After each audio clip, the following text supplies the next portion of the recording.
আমরা আন্তরিকভাবে এই বসতেছি, আমরা শুধুমাত্র আনন্দ ফুর্তি করবো কেন, আনন্দ ফুর্তি ছাড়াও আমরা পার্মানেন্ট কিছু করতে পারি। আমি যদি বলি পার্মানেন্ট কি রকম হইতে পারে, ধরো আমরা বিজনেস করতেছি, আমরা গত 3 দিন ছিল, আমি ছিলাম, আমাদের বন্ধু সাইফুল ছিল, আরো আর কে ছিল, মতিন ছিল, আমরা একটা গাড়ি নিয়ে বের হয়ে পড়ছি। তোমার প্রথমে রাজশাহী গাড়িটা তো অর্ডার নিচ্ছে, তো তাই না, ভাড়া পাচ্ছে। আমাদের অ্যাপসটার মাধ্যমে, ইচ্ছা অ্যাপসটার মাধ্যমে এরকম ধরো যে 2000টা গাড়ি আমরা কানেক্ট করবো, 2000টা গাড়ি একটা অ্যাপস দিয়া। এই গাড়িগুলো থাকবে শহরে 1 কিলোমিটার পর দাঁড়ায় থাকবে, এগুলো চলবে না, স্থির দাঁড়ায় থাকবে।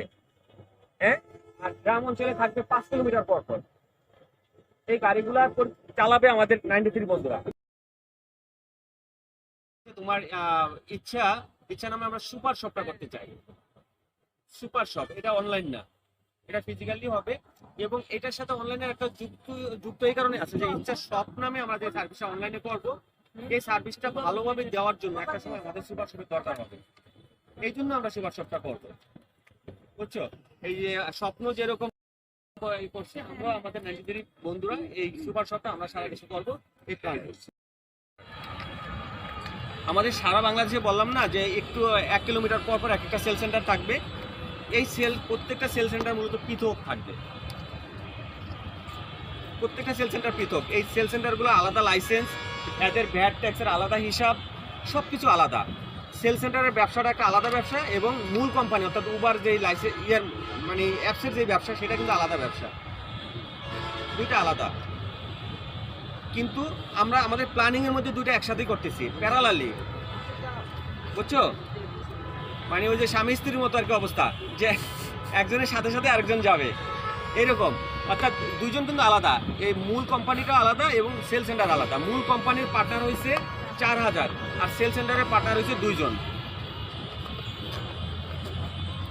সেল সেন্টারে যত কিছু বিক্রি হবে সেই বিক্রয়ের ভাগটা 3 ভাগ হবে। এক হয়েছে যে আমার ধরো যে এই রেস্টুরেন্টটা হচ্ছে একটা সেল সেন্টার, এখানে যা বিক্রি হবে, বিক্রয়ের যে লাভ হবে, লাভের 80% হচ্ছে এই সেল সেন্টারের যে মালিক তার। মূল যে অ্যাপস থাকবে 4000 বন্ধু থাকবে, সেটা ওরা পাবে। বাকি 20% মূল অ্যাপস না, 20% মধ্যে 10% যাবে এখানকার যে কোম্পানির পক্ষ থেকে যে এই বিজনেসটা গাইড করবে, মিডিয়া পার্টনার। আমরা বলছি মিডিয়া পার্টনার, অর্থাৎ যদি আদার্স কোম্পানির দৃষ্টিকোণ থেকে বলি, তাহলে কোম্পানির নিয়োজিত যে অফিসার থাকে না বিভিন্ন কোম্পানিতে, ওই ভূমিকায় থাকবে, সে হবে আমাদের মিডিয়া পার্টনার। আর কোম্পানির অ্যাপসের ভাড়া হিসাবে, অ্যাপসের কমিশন হিসাবে যেটা যাবে সেটা হলো 10%। তাহলে ধরো যে সারা 2000টা সেল সেন্টারে যত কিছু বিক্রি হবে তার 10% লাভ যাবে মূল কোম্পানিতে। তাহলে মূল কোম্পানি কিন্তু বড় ধরনের একটা বিজনেস করবে। কিন্তু আমাদের মডেলে এই মূল কোম্পানি কোনো একক মালিকানায় হবে না। এই 2000টা সেল সেন্টার বললাম না, এই 2000টা সেল সেন্টারে 4000 জন পার্টনার আছে, একজন মিডিয়া পার্টনার, একজন বিজনেস পার্টনার। এই 4000 জনই ওই অ্যাপসের মালিক, এর বাইরের কোনো লোক এটার মালিক না। আর এইখানে এটার কোম্পানির মালিকানায় কাউকে আমরা একক প্রাধান্য দেব না, অর্থাৎ এখানে board of directors maximum share hold করবে এরকম না। বোর্ড অফ ডিরেক্টরসে সবার মতামতের প্রেক্ষিতে নির্বাচিত। Board of director board of director যেই সিদ্ধান্ত নেবে, সব পার্টনারদের স্বার্থ সংরক্ষণ করে সিদ্ধান্ত নেবে। পার্টনারদের স্বার্থের বাইরে যদি বোর্ড অফ ডিরেক্টরস কোনো সিদ্ধান্ত নেয়, তাহলে তাদের পজিশন হারাবে, ঠিক আছে? তাহলে এখানে মূলত অ্যাপসের মালিকানায় কোনো ব্যক্তি থাকবে না, বা কোনো বোর্ড অফ ডিরেক্টরসের একক ইয়াতেও থাকবে না, অধিকারে থাকবে না, এটা সবার। আর সেল সেন্টারের মালিকানার 80% হয়েছে বিজনেস পার্টনারের নিজের। তাহলে এখানে দেখো যে আমরা বিজনেসগুলো হবে কিন্তু সেল সেন্টার কেন্দ্রিক, এটা একটার সাথে একটা মিশবে না, এটা পৃথক, এই সেল সেন্টারটা পৃথক। রাস্তার ওই পারে আরেকটা সেল সেন্টার আছে, এত কাছাকাছি হবে না, ডেফিনেটলি 1 কিলো যেহেতু সামনে, উদাহরণস্বরূপ 2 কিলো দূরে হবে, কমপক্ষে 2 কিলো দূরে হবে। পরের যে সেল সেন্টার আছে তার সব হিসাব আলাদা, কিন্তু তারা কানেক্টেড শুধু অ্যাপসের সাথে। তাহলে আমাদের দেখো বিজনেসটা কিন্তু জটিলতা নাই, আমাদের জটিলতা হচ্ছে 2000 তো সেল সেন্টার, 2000টা সেল সেন্টার, এটা অটোমেটিক নিয়ন্ত্রণ হবে, আর সেল সেন্টারগুলো আলাদাভাবে হচ্ছে। সুতরাং এখানে আমরা বড় কাজ করতে আমাদের কোনো সমস্যা হবে না আশা করি। এই গেল আমাদের সেল সেন্টার কনসেপ্ট। আর আমাদের কোম্পানির সাথে মূলত তিন ধরনের না, টোটাল 5 ধরনের লোক নিয়োজিত থাকবে। 5 ধরনের। তার ভিতরে এক হইছে আমরা যেটা সবচেয়ে ইম্পর্টেন্ট পার্ট এই বিজনেসের জন্য, তার হলো মিডিয়া পার্টনার। আমাদের 93-র ম্যাক্সিমাম অনেক বন্ধু আমরা আশা করি মিডিয়া পার্টনার হিসেবে যারা থাকবে। মিডিয়া পার্টনার কোনো বিনিয়োগ করবে না। মিডিয়া পার্টনার ভূমিকা হবে কোম্পানির অফিসারের মতো, ভূমিকাটা অফিসারের মতো, কিন্তু সে পার্টনার, সে এক্সটার্নাল বডি না, যে না তুমি বেতনভুক্ত তা না। হ্যাঁ, অ্যাক্টিভিটিসটা অফিসারের মতো, কিন্তু কোম্পানির পজিশন হচ্ছে তার পার্টনার। সে কোনো ইনভেস্ট করবে না, তার ইনভেস্ট হচ্ছে মেধা ইনভেস্ট। সেটা হলো যে একজন মিডিয়া পার্টনার সে আমাদের সাথে যখন যুক্ত হবে তখন তার সেল সেন্টার এলাকায় তার বেসিক কিছু কাজ দেওয়া হবে। বেসিক কাজ বলতে কিছু ডেটা কালেকশনের হস্তান্তর করা হবে। 10,000 টাকার ভ্যালুর একটা শেয়ার হস্তান্তর করে তাকে পার্টনার হিসাবে নিশ্চিত করা হবে। এটা স্ট্যাম্পের মাধ্যমে এটা করা হবে, ডকুমেন্টারি করা হবে। তো তাহলে 10,000-এর ইয়েতে সে আমাদের পরিমাণে তার পার্টনার। তাকে কিন্তু 10,000 দেয় নাই, সে কাজের জন্য এই পার্টনারটা পাবে। এরপরে ওনার জন্য 90,000 টাকার পরিমাণ শেয়ার আমরা সংরক্ষণ করব। অর্থাৎ উনি চাইলে 90,000 টাকার পরিমাণের শেয়ার সে কিনতে পারবে। প্রয়োজনে যে আমাদের যখন বিজনেস শুরু করবো ডেফিনেটলি আমাদের আয় আসা শুরু করবে। আমাদের সে আয় থেকেও প্রয়োজন মধ্যে পর্যায়ক্রমে এই 90,000-এর কোটাটা পূরণ করতে পারবে, বা সে চাইলে এককভাবে বিনিয়োগ করে এটা পূরণ করতে পারবে। কিন্তু এটা অব্লিগেটরি না, অর্থাৎ বাধ্যবাধকতা নাই। মিডিয়া পার্টনার যদি মনে করে যে না কোম্পানি থেকে 10,000 টাকার শেয়ার সে ফ্রি পাইছে, এই 10,000 টাকার শেয়ার দিয়ে সে চলতে পারবে। আমাদের প্রতিষ্ঠানের সেকেন্ড যে বিষয়টা আমরা বলবো যে, এবং আরেকটা মানে বডির একটা অংশ হিসাবে সে কিন্তু প্রধান না, প্রধান হচ্ছে মিডিয়া পার্টনার। আর মূল বডির অংশ হিসাবে যদি বলি তাহলে বিজনেস সেন্টারের মালিক হবে আমাদের বিজনেস পার্টনার, সেল সেন্টারের মালিক হবে বিজনেস পার্টনার। বিজনেস পার্টনারকে ডেফিনেটলি তার বিনিয়োগ করতে হবে, তার অফিস থাকতে হবে, তার এই মেনটেন করার মতো পাওয়ার থাকতে হবে, বিজনেস পরিচালনা করার জন্য তার পর্যাপ্ত যোগ্যতা থাকতে হবে। এটা হবে বিজনেস পার্টনার। তো বিজনেস পার্টনার এই বিজনেসের সেল সেন্টারের বিজনেসের 80% মালিকানাই তার। এটা গেল বিজনেস পার্টনার। এরপরে আমরা যেটা বলছি যে কোম্পানিটা নিয়ন্ত্রণ করার জন্য আমরা একটা বোর্ড অফ ডিরেক্টরস করব। বোর্ড অফ ডিরেক্টরস, এখানে আমাদের বোর্ড অফ ডিরেক্টরসে যারা আসবে এটা মানে কোম্পানির বিজনেস পরিচালনা করার জন্য পর্যাপ্ত যোগ্যতা সাপেক্ষে আমরা এই বোর্ড অফ ডিরেক্টরসে সবার সাথে আলোচনা করে নেব। এটা কারো মন করা নিয়োগ দেওয়া হবে না যে আমি এটার সাথে যুক্ত আছি, আমি আমার মন করে আমাকে ভালো লাগছে আমি পান্নাকে নেব, বিষয়টা কিন্তু তা না। এখানে বোর্ড অফ ডিরেক্টরসে যারাই আসবে আমরা সারা দেশে কমিউনিকেট করতেছি। এই যে তোমাদের সাথে যেভাবে বসছি এরকম আমরা সারা দেশেই আমাদের বিজনেস সংযোগ চলতেছে। এই বিজনেস সংযোগের পরে আমরা যখন শিওর হব যে আমাদের ম্যাক্সিমাম বন্ধু আমাদের এই বিজনেস কনসেপ্টটা জানে এবং তার মতামত দেওয়ার সুযোগ সৃষ্টি হয়েছে, তখন আমরা প্রত্যেকটা বিভাগে আমরা সারা দেশকে 21টা বিভাগে ভাগ করছি। এটা জোন হিসাবে ভাগ করছি, 3 থেকে 4টা জেলা নিয়ে এক একটা বিভাগ। এই প্রত্যেক বিভাগগুলোতে আমরা এখানে আমাদের বন্ধুরা বসে তারা সিদ্ধান্ত নেবে যে এই বিজনেসের প্ল্যানটা তো একটা প্রপোজাল, এই প্রপোজালটা কি ঠিক থাকবে নাকি আরও কোনো পরামর্শ আছে। যদি কেউ মনে করে যে কোনো জায়গায় পরিবর্তন লাগবে সেটা করতে পারবে, এবং তারাই সিদ্ধান্ত নেবে যে কারা কারা বোর্ড অফ ডিরেক্টরসে থাকবে। সারা দেশের বন্ধুরা তারা যে সিদ্ধান্ত নেবে সেই প্রেক্ষিতেই প্রপোজাল আসবে। তো প্রত্যেকটা 21টা বিভাগে পৃথকভাবে বিজনেস সংযোগ হওয়ার পরে আমরা ঢাকাতে একটা কনফারেন্স করব, বুঝছো সেলিনা? আমরা ঢাকাতে একটা অত বড় ধরনের ইয়ে নিয়ে, সেটা হইতে পারে আমরা বঙ্গবন্ধু সম্মেলন কেন্দ্র হইতে পারে বা এরকম যে কোনো একটা, যে আমাদের সারা দেশের প্রত্যেকটা উপজেলায় ডেলিগেট যাতে নেওয়া যায়, সেখানে আমরা প্রত্যেকটা বিভাগের যেই সুপারিশটা আসবে সেই সুপারিশগুলো নিয়ে আমরা সবার সামনে চূড়ান্ত বোর্ড অফ ডিরেক্টরস ঘোষণা করব। এবং চূড়ান্ত যেই প্ল্যানটা এখন যেটা দিচ্ছি এটা কিন্তু হয়তো ম্যাক্সিমাম আমার মাথা থেকে আসছে, তো আমার মাথার টাকা দিয়ে তুমি গ্রহণ করবা এর কোনো নিশ্চয়তা নাই, তাই না বন্ধু? কেন তুমি গ্রহণ করবা? তুমি কি আমার সম্পর্কে কি 100% জানো? আমি তো একটা 2 নম্বর মানুষ হইতে পারি। ভালো প্রস্তাব আসছে, হ্যাঁ ভালো প্রস্তাব ভালো প্রস্তাব আসতে পারে অন্য, তাহলে আমরা সেটা নেব।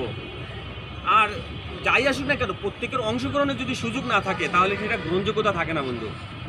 বন্ধুকে ডিস্টার্ব করি, অনেক বন্ধুরা আসছে ঢাকা থেকে। আইনের মাধ্যমে এটা দেওয়া থাকবে। আর আমরা এই বিজনেসটাকে এককভাবে কেউ যাতে নিয়ন্ত্রণ করতে না পারে, এই জন্য আমরা এখানে ইনভেস্টের একটা হায়ার লিমিট সেট করতেছি। সেটা হচ্ছে যে 10 লাখ টাকার উপরে কারো কাছ থেকে কাউকে ইনভেস্ট করার এখানে সুযোগ দেবো না।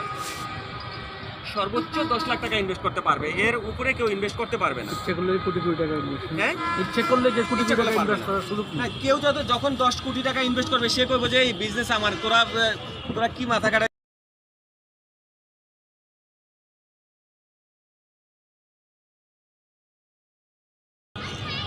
আমরা মূলত যে একক কুক্ষিগত করব না, আমরা সকল বন্ধু নিয়ন্ত্রণ থাকবে। আর আরেকটা জিনিস আমরা যেটা করব সেটা হচ্ছে যে এই কোম্পানিতে কোনো গোপনীয়তা থাকবে না। অর্থাৎ থাকে না যে আমরা ডেলিগেট লেভেলে আলাদা বসবো আর পাবলিক আলাদা বসবো, কেউ কিন্তু মনে কষ্ট নিও না, আমি ইনডাইরেক্ট ভিআইপি সিআইপি নাই না। এখানে যে কোনো পর্যালোচনা অর্থাৎ বোর্ড অফ ডিরেক্টরসের বা নীতি নির্ধারণের পর্যায়ে যে কোনো মিটিং আমাদের সব পার্টনাররা অ্যাক্সেস পাবে। তারা ফিজিক্যালি উপস্থিত থাকতে পারবে অথবা অনলাইনে তারা সেটা অবজার্ভ করতে পারবে। আমাদের প্রত্যেকটা হিসাব প্রত্যেকটা বন্ধু অ্যাক্সেস পাবে সেটা অ্যাপসের মাধ্যমে।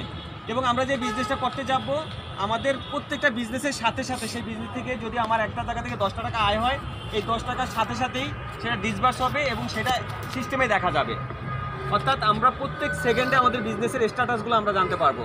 আমার বিজনেস কতটুকু লাভে আছে, আমার অ্যাকাউন্টে কত টাকা, আমার কোম্পানি কোন লেভেলে আছে, এটা আমরা সিস্টেম থেকেই জানতে পারবো। তাহলে আমাদের এখানে মূলত আমরা একটু, তোমরা নতুন জয়েন করাতে আমরা আলোচনাটা একটু অন্যরকম করলাম। আমরা যেই জায়গায় ছিলাম যে আমাদের 5 ধরনের পার্টি যুক্ত থাকবে। এক হচ্ছে মিডিয়া পার্টনার হচ্ছে যারা ইনভেস্ট করবে না, উইদাউট ইনভেস্টে যারা কোম্পানির জন্য শ্রম দেবে।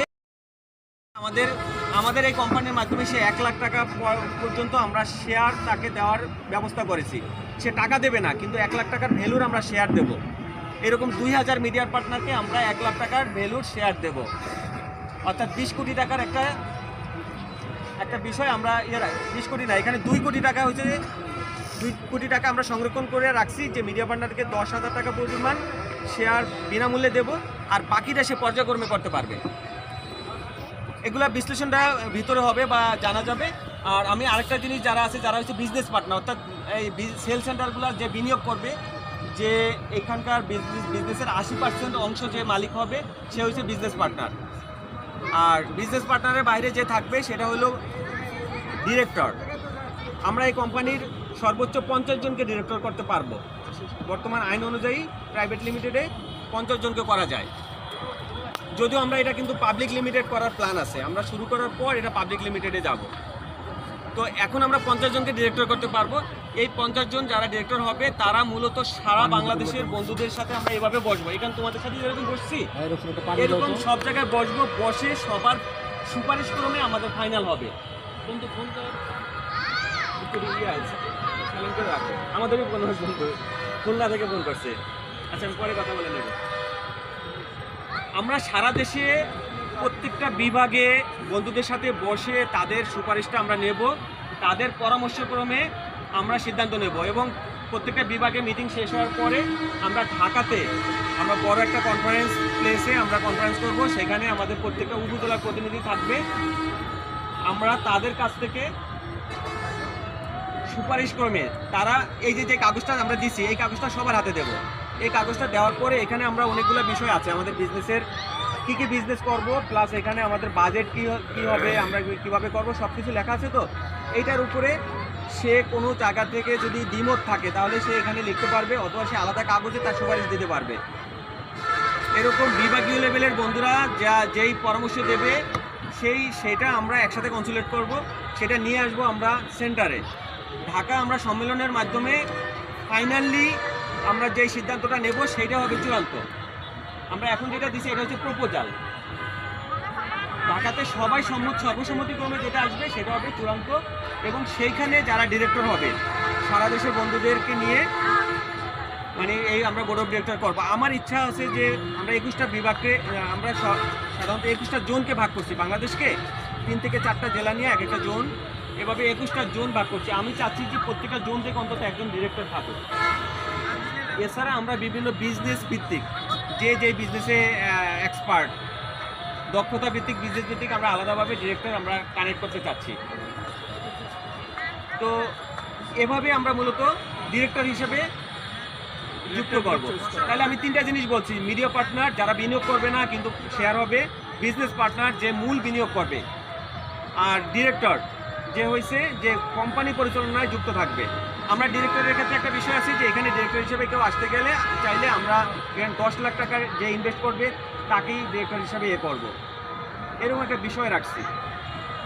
কিন্তু শুধুমাত্র টাকা দিলেই ডিরেক্টর হতে পারবে না। যেমন ও টাকা দেবে, ওর কিন্তু বলতে হবে যে আমি টাকা দিচ্ছি প্লাস আমি এই ডিপার্টমেন্টটার লিড দিতে আমি দক্ষ। মানে টাকার জোরে কেউ কিন্তু হবে না এখানে, মানে তার এবিলিটি থাকতে হবে কোনো একটা ডিপার্টমেন্টের বা কোনো একটা দায়িত্ব পালন করতে, এটা আর কি। এর বাইরে যারা যুক্ত থাকবে সেটা হলো আমাদের সরবরাহকারী। আমাদের অনেক বন্ধুর এখানে উপস্থিত আছে, এরকম অনেকের গার্মেন্টস আছে বা পাইকারি ব্যবসা আছে, হয়তো সে আমাদের সাথে এইভাবে বিজনেসে যুক্ত হয় নাই বা হইতে পারে নাই, যে কোনোভাবে হোক সে তার পণ্যটা আমাদের চ্যানেলে দিতে পারবে। কারণ আমরা তো সারা দেশে আমরা নিজেরা কিন্তু পণ্য আমাদের সেল সেন্টারে রাখবো না।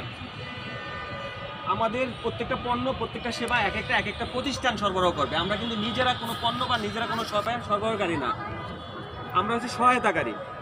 তো আমাদের বন্ধুরা যাদের এক্সিস্টিং প্রতিষ্ঠান আছে সে তার প্রোডাক্টটা সরবরাহ করতে পারবে আমাদের মাধ্যমে বিক্রি করার জন্য। ধরি আমাদের কোনো একজন বন্ধুর একটা হাসপাতাল আছে, তাহলে আমার অ্যাপসে যদি কেউ চিকিৎসা চায় তার চিকিৎসাটা ওই হাসপাতাল থেকে আমরা নিয়ে দিতে পারবো। আমার কোনো বন্ধুর ইন্ডাস্ট্রি আছে, তার ইন্ডাস্ট্রির প্রোডাক্টটা আমি আমাদের এই চ্যানেলের মাধ্যমে হোলসেল করতে পারবো।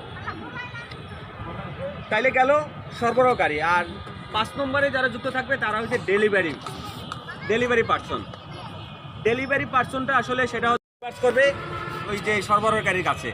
সে দেখতে পাবে যে অমুক ইচ্ছার এই কটা অর্ডার আছে, সে ওটা প্যাকেট রেডি করে রাখবে। অ্যাট আ টাইমে আরেকটা মেসেজ যাবে একটা লোকের কাছে যে হয়তো মোটরসাইকেল চালায় যাচ্ছে, সে যখন দেখতে পাবে যে ওই দোকানের মালটা ওই বাড়িতে যাবে, সে নিয়ে ওখানে দিয়ে আসবে। ঠিক উবারের ড্রাইভাররা যেরকম অর্ডার পায়, আমাদেরও ডেলিভারি চ্যানেলটা ঠিক এরকম অটো কর্ম, নিকটস্থ যে থাকবে, কাছাকাছি যে থাকবে।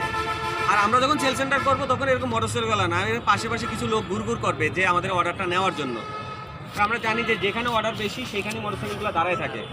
কিন্তু আমার সেল সেন্টারে যদি অ্যাভেলেবেল অর্ডার থাকে তাহলে সেখানে আশেপাশে লোক দাঁড়ায় থাকবে ডেলিভারি দেওয়ার জন্য। তো এই 5 ধরনের লোক আমাদের এই কাঠামোর ভিতরে থাকবে। তার ভিতরে প্রথম 3 ধরনের হচ্ছে কোম্পানির পার্টনার বা কোম্পানির অংশীদারি, আর সরবরাহকারী কোম্পানির পার্টনার না। আজকে আমার এই বন্ধু মনে করো ওর গার্মেন্টস থেকে আমি শার্ট নিচ্ছি, আমি দেখলাম যে সেম শার্ট ও তৈরি করতেছে, সে ওর রেট মানে ভালো দিচ্ছে, তখন ওর সাথে ক্যান্সেল হয়ে ওর কাছ থেকে মালটা নেব। আমি এরকম যে কোনো পণ্যের ক্ষেত্রে আমরা বলতে পারি যে রেট ভালো দেবে তার কাছ থেকেই আমরা মাল নেব। সরবরাহকারীরা হচ্ছে অস্থায়ী, আর মিডিয়া পার্টনার, বিজনেস পার্টনার এবং ডিরেক্টর এই পজিশনগুলো হচ্ছে স্থায়ী কোম্পানি।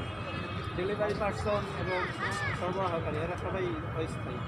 হ্যাঁ, আমার আসলে আলোচনা এইটুকুই বন্ধু। তোমরা যদি তোমাদের ভিতর থেকে উইলিংলি কেউ কিছু জানতে চাও বা এর প্রেক্ষিতে কোনো কিছু জিজ্ঞাসা করতে চাও তাহলে সেটা বলতে পারো।